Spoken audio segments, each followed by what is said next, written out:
皆さんこんにちは、ネストリングスです。今回もこちらランダムブースタースフィンクスカウルセレクトを使って 3on3 バトルをやっていきたいと思います。今回対戦するのはノビズワタルとアッシュです。よろしくお願いします。お願いします。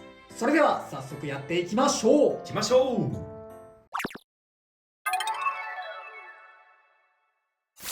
まずシュートポジションを決めるじゃんけんをします。最初はグー、じゃんけんぽい。そっち。それではお互いのファーストベイ、せーの、じゃん。スフィンクスカウル 460LF ヘルズチェイン 560GM。 ファーストバトルレディーセット、3、2、1、ゴーシュッ。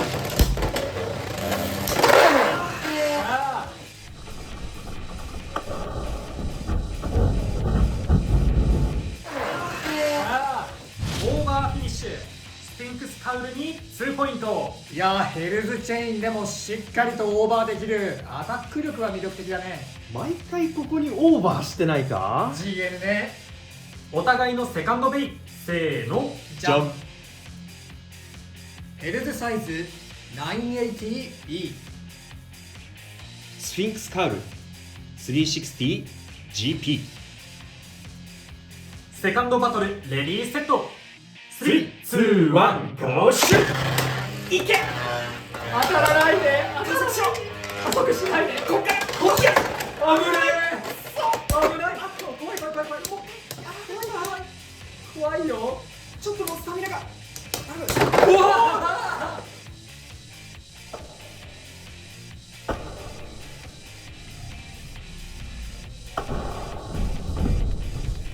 オーバーフィニッシュ、スフィンクスカウルに2ポイント。よっしゃー。うわ、マジか今の。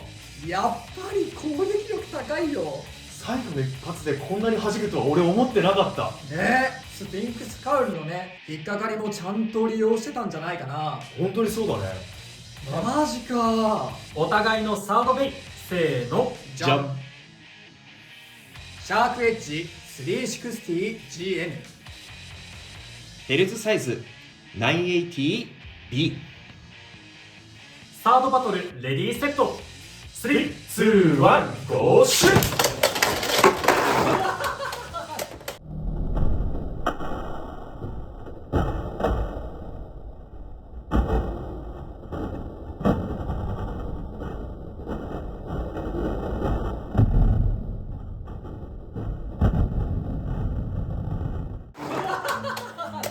なんで。オーバーフィニッシュ、ヘルズサイズに2ポイント。ということで、この 3on3 バトルの勝者はアッシュ。やったー。なんで。まあギア系ビットの宿命ではあるけれども、マジか。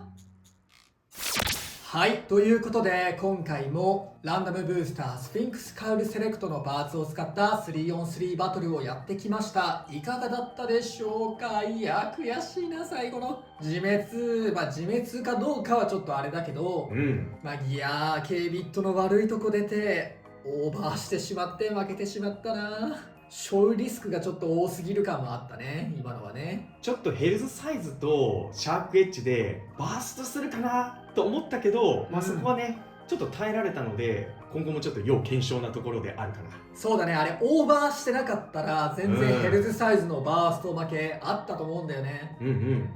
だけれども今回の動画では、ある意味今回の動画でもなんだけど、スフィンクスカウルのめちゃめちゃいい攻撃力が見えたんじゃないかなと思うね。同感だね。やっぱりね、ライノホーンの時にも似たようなことは話したけれど、こいつらはディフェンスタイプではない。それはアタックタイプです。本当にそう。でね、ヘルズチェインといえば、ユニコーンスティングみたいに左右差がなくて、かつアタック対策の強いブレードだったんだけど、そのヘルズチェインもしっかりとオーバーして、でヘルズサイズもねオーバーで勝てると、アタックタイプとして十分な性能はしてるんじゃないかなっていう風な感じはしましたね。ディフェンス運用のね、相手のカスタマイズをしっかりと飛ばすことができるのなら、採用の価値はあるかもしれないなとは思ったね。ほんとそうだね。やっぱね、でも個人的には自分から殴りに行く、アタックしに行くっていうのがいいかなと思いますね。やっぱ軽いから構えるというよりは自分から殴っていった方が飛ばしやすいかもとは思いましたね。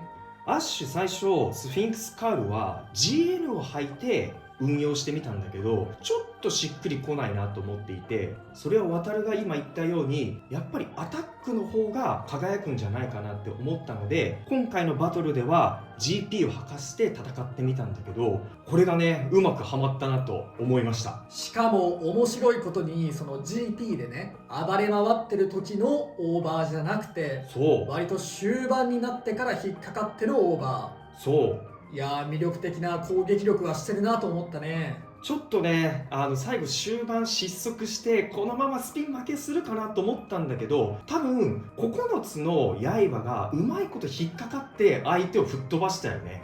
どの刃が引っかかってるかどうかはわからないけれど、やっぱりこう手でなぞってるだけでもガツガツ引っかかるからこりゃアタックだよなっていう感じはするよね。そうだね。最初は GP のギアがうまくエキストリームラインに乗っかって相手を吹っ飛ばしてくれればよかったんだけど、最後はね GP の P の部分が少しこうスピンを保持しつつ、その最後の刃が引っかかった相手をオーバーに飛ばしてくれたので、このカスタマイズ個人的にはありかなと思いました。そうね、やっぱりアタックタイプ、バランスタイプのビットを使った方が活躍はさせやすいかもしれないね。そうだね。こうやって改めてスフィンクスカウルを見ると、やっぱ結構このゴツゴツした面で当たってるっていうのは傷を見てもわかるね。意外と下の方でも当たってるね。斜めのさ刃とかじゃなくてもう縦の刃になってるから、今回だから下の方でもしっかり攻撃してるね。こことかも結構えぐれてるというか、しっかりと傷が残ってる。で上の方の上面でもちゃんと攻撃してるから、いろんな高さの相手に攻撃できるみたいなメリットはもしかしたらあるのかもしれないね。あと個人的にはやっぱり GL ビットが踏ん張ってくれなくって同じオーバーポケットのところに入っちゃったっていうのがすごく悔しい。ここに毎回入るのはちょっとたまたまな感じはするけれど、オーバー回数多いね今回。多いよね。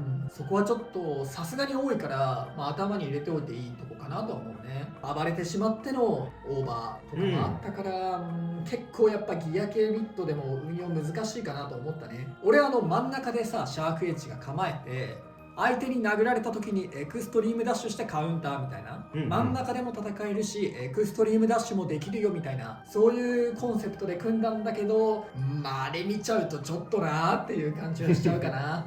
いやー、その辺結構難しい感じはしましたが、やはり980結構優秀そうなパースであって、スフィンクスカウルもねこれだけしっかりと相手を吹き飛ばすパワーを持っているので、やっぱりそんなに悪くない、めちゃめちゃ全くいらないって感じのランダムブースターではないかなとは思ったね。そうだね。ちゃんと面白いし、使い方次第、環境次第ではワンチャン輝く可能性もゼロパーとは言わないかなとは思うね。相手次第というか、本当にパーツによって本当輝くポテンシャルを秘めてると思いました。そんな感じで魅力的なパーツも結構ありますので、皆さんもスフィンクスカウルセレクト興味があったら買って遊んでみてください。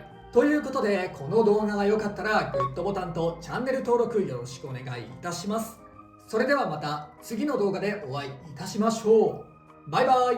バイバーイ。